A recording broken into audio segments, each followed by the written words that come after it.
The glam era gave us glitter, swagger, and stadium-sized choruses. But not every band that had the sound and the look made it to icon status. These are 10 glam rock bands that deserved the spotlight and should have been household names. Number 10, Y&T.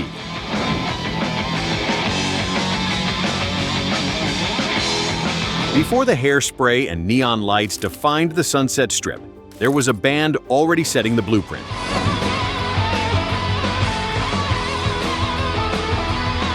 Emerging from the Bay Area club scene, Y&T spent the late 70s grinding through smoky venues and relentless touring, honing a stage show that left bigger acts scrambling to keep up.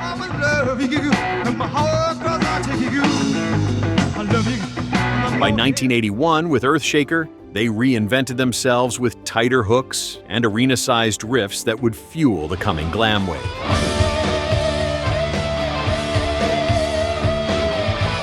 Songs like Rescue Me and Dirty Girl brought swagger without sacrificing grit, while Dave Meniketti's fiery vocals and guitar work gave the band an edge no amount of polish could fake.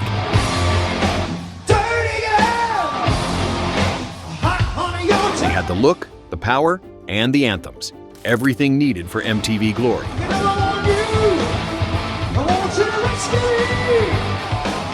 Yet, despite inspiring countless peers, poor label backing and industry timing kept them just outside the spotlight. Today, Y&T's records remain a roadmap of glam's rise, proof that sometimes the originators get overshadowed by those who follow.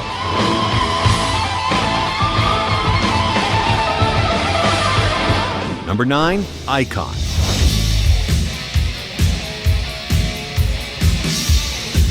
In the mid-'80s, Phoenix wasn't known for producing glam contenders, but one local act nearly changed that. When Icon released Night of the Crime in 1985, critics were floored by how polished it sounded.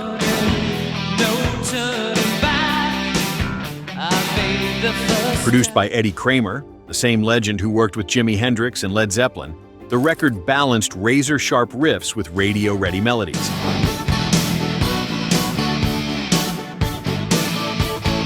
Tracks like Danger Calling and Naked Eyes showcased a band that could have easily gone head-to-head with the LA strip giants.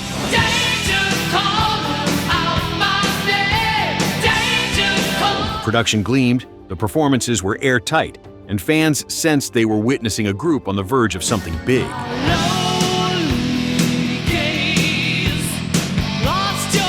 But just as momentum built, disaster struck. Their lead singer Stephen Clifford abruptly quit. Capitol Records scaled back promotion, and without the full push, Icon slipped into cult status.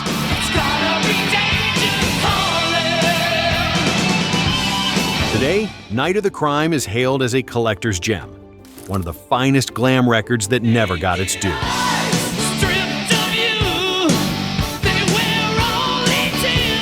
Number 8, White Lion.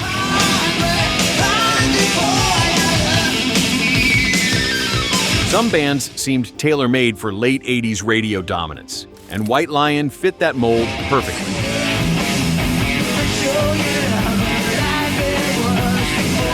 Fronted by Danish singer Mike Tramp and powered by guitarist Vito Bratta, their 1987 breakthrough Pride turned heads with soaring hooks and arena-sized emotion.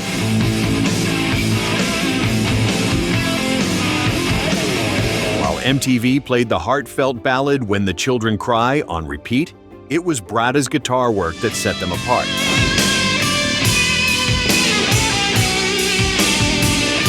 His solos on tracks like Wait blended technical skill with a lyrical touch, melodic enough to sing along to, yet complex enough to impress even the purists.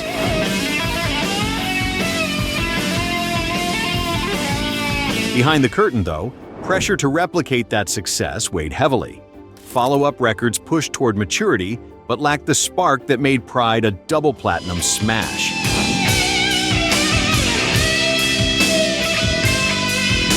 When grunge crashed in, White Lion's polished sound suddenly felt like a relic of another world.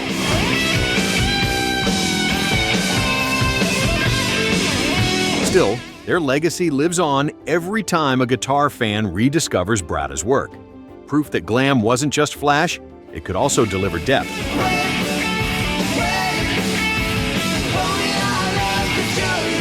Number 7. Fastway.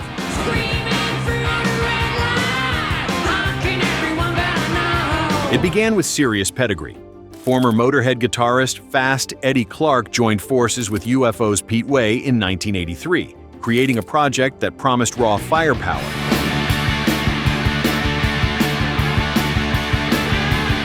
Though Way bowed out before recording, Clarke pressed ahead, and the debut album Fastway hit like a lightning bolt.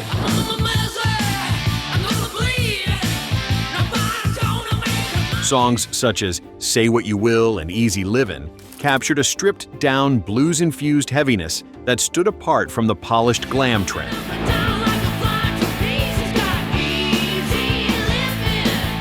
Irish frontman Dave King brought a youthful swagger to the mix, giving the music grit and charisma in equal measure.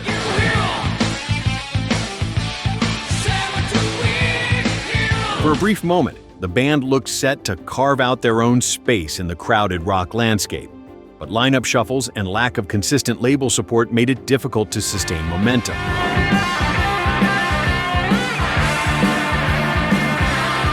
King would eventually walk away, later reinventing himself with Flogging Molly. But Fastway's early work remains a snapshot of glam's harder edge.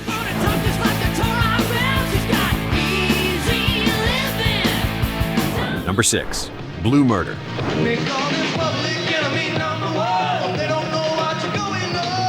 Sometimes a lineup looks too good to fail.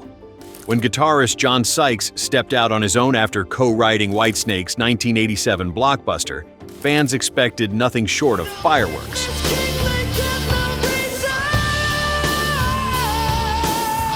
With Carmine Appice on drums and Tony Franklin on bass, Blue Murder's 1989 debut had pedigree, power, and polish in spades.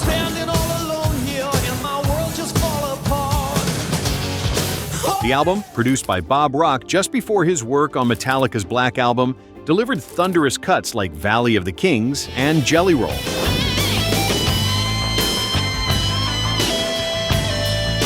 It was sleek, ambitious, and ready for arenas. Yet despite glowing reviews and a cult following in Japan, the record barely moved the needle in the US.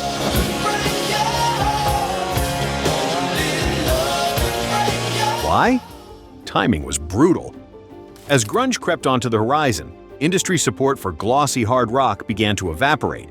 Add in limited touring and unstable promotion, and Blue Murder's shot at superstardom slipped away.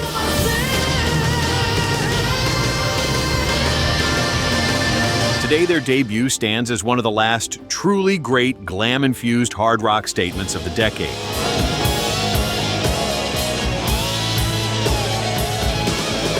Let's pause for a moment. Which of these bands have you actually seen live, or still keep in your collection on vinyl or cassette? And if you had to crown just one as the most underrated glam act, who gets your vote? Let us know in the comments. We read them all. Number 5. Girl.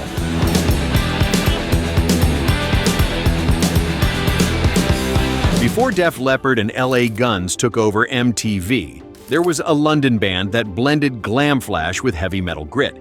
Girl, fronted by Phil Lewis and featuring a young Phil Collen, hit the scene in 1980 with Sheer Greed, an album that oozed attitude and style.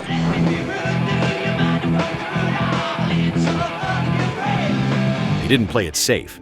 Songs like Hollywood Tease and Do You Love Me flirted with sleaze rock energy while still carrying the polish of the new wave of British heavy metal.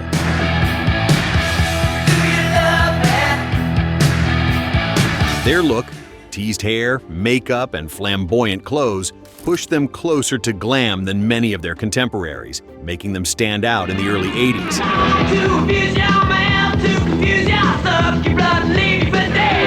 That same hybrid identity worked against them. Too metal for the pop crowd, too glam for the purists, Girls slipped between the cracks.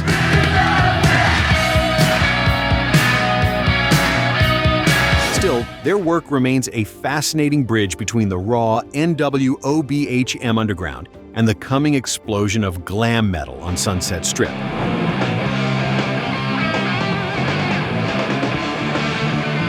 Number 4. Lizzy Borden.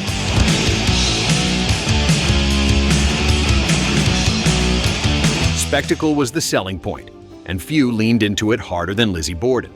Formed in Los Angeles in 1983, the band embraced full theatrical shock value, blood-soaked stage shows, face paint, and even mock executions.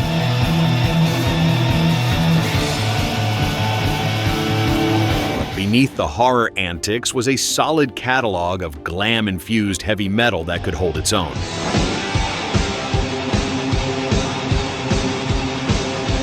Their albums Love You to Pieces and Menace to Society carried anthems like Give 'Em the Axe and American Metal, songs that became underground favorites.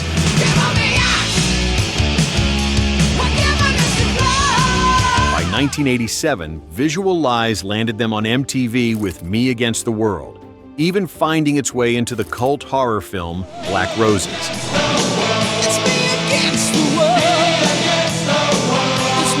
Despite the imagery-grabbing headlines, they were caught in the overcrowded late 80s glam wave. Bigger label-backed bands pulled ahead, leaving Lizzy Borden as a cult name rather than a household one.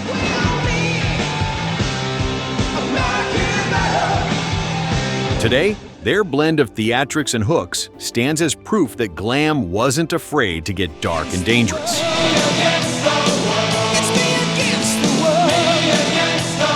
Number 3. Vardis.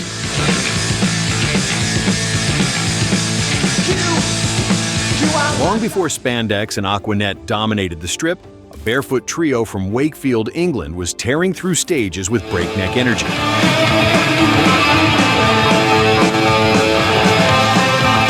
Vardis, led by guitarist Steve Zodiac, made their name on live-wire performances that blurred glam swagger with the raw muscle of the new wave of British heavy metal.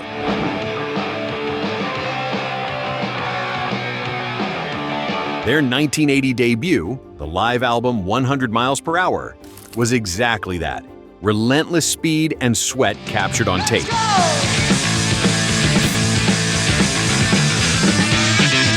Tracks like If I Were King and Let's Go showcased a band that thrived on chaos, more concerned with electricity in the room than polish in the studio.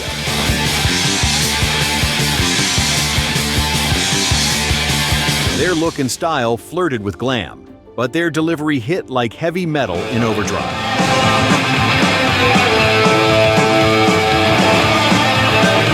Despite influencing later acts with their high-octane hybrid, Vardis never broke out internationally.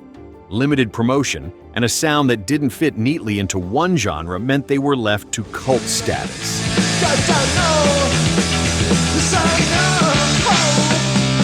Still, for those who know, Vardis represents glam's wild, unpredictable side.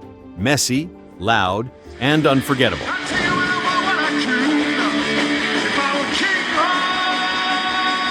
Number 2. T-Rex.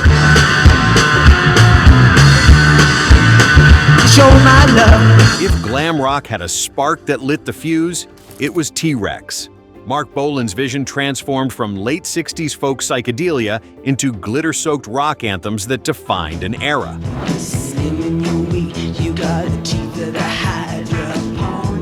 By the early 70s, albums like Electric Warrior and The Slider had turned him into a cultural phenomenon, all swagger, satin, and irresistible grooves.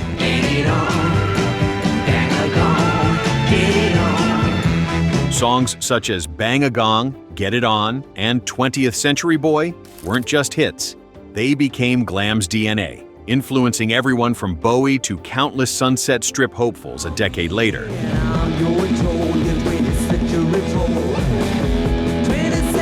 Bolan embodied the glam ethos, not just through sound but through image, attitude, and sheer star power.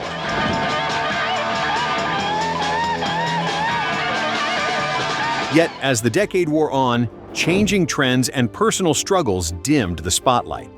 Bolan's tragic death in 1977 sealed T-Rex's fate as pioneers who never fully reaped the rewards of the movement they ignited.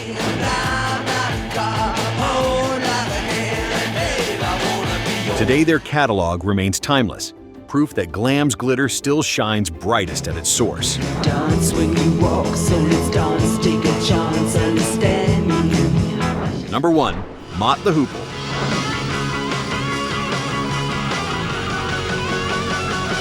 Few bands embodied both the grit and the glamour of rock's transformation quite like Mott the Hoople. By the early 70s, they had the chops and the hunger, but mainstream success kept slipping away, until David Bowie handed them All the Young Dudes.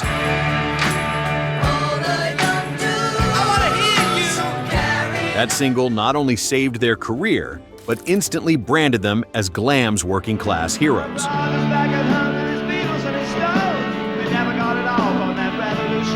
Frontman Ian Hunter brought gravelly charisma,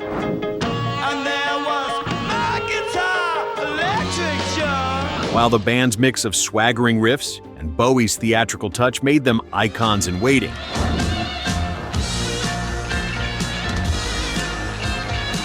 Tracks like All the Way from Memphis and Roll Away the Stone showcased a group equally at home in stadiums or smoky clubs, bridging glam spectacle with rock and roll heart.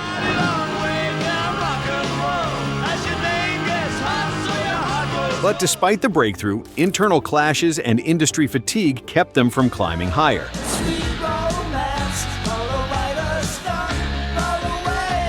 By the mid-70s, the band splintered, leaving behind a legacy that still pulses with untapped potential.